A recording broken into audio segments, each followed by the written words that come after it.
येळुरात आहे आणि साप आला शेतात. बघा मावशी कसं बघत थांबलेत. मोहरी काढालेत, कडपाल सगळं काढले तर मोहरी हे बघा अशी काढतात. आणि साप आहे तर कुठे आहे दिसोलाय घोणसच आहे. सारखा जरा बघू शकता कसा बसलाय. साप असे राहतात मेरांच्या मध्ये, गॅप्स मध्ये वगैरे आणि फार खतरनाक पद्धतीने चावायला येतो साप. त्यामुळे सांभाळून पकडावं लागतंय. कालचा व्हिडिओ बघितलाच असणार तुम्ही. त्यामुळे घोणसला पकडताना फार सावधानी बाळगायला लागते. असं शेती शिवार असते आणि असे साप राहतातच. पकडूया आपण याला. बघा की तसं घालून हे बघा काय खाली आहे का हे फोडा जरा सगळे सरका की जरा बाजूला त्या काढायला असलं तर बरं आहे. इकडचं काढा दूध करा मग ते तिकडे सगळं ते पुढं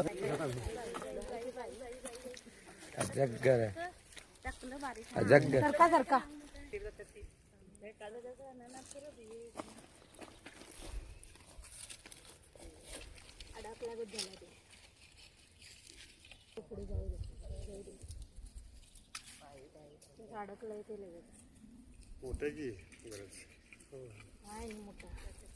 मोटा होई मग घुस गया वो तो मुलाम रहा नहीं भाग गया. यावं इकडे व्हिडिओ करायला.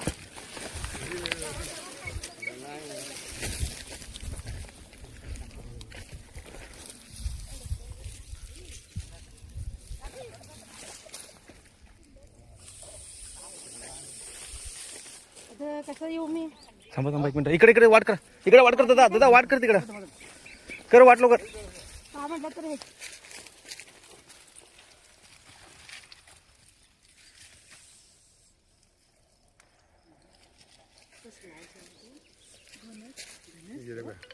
कसा होता बघितला. मेरेमध्ये शक्यतो जास्त प्रमाणात घोणस किंवा बाकीचे साप सुद्धा राहतातच. मेरेच जास्त प्रमाणात राहतात. आता तुम्ही उन्हाला बिनाला असं मेरेला डोकं ठेवून आराम झोपता बरोबर. शेंगा बघताना म्हणा नाहीतर उन्हाला त्रास झाला तर असं मी लईच लोक बघितलं शेतकरी असं झोपतात होय ना. मग साप राहतात त्याच्या खाली तुम्हाला माहितच आहे. त्यामुळे मेरेच्या खाली आतमध्ये बीळ असतात, उंदरांचे पोकळ बीळ असतात आणि त्या जास्त प्रमाणात साप राहतात. त्यामुळे शेतकऱ्यांनी सुद्धा कुठेही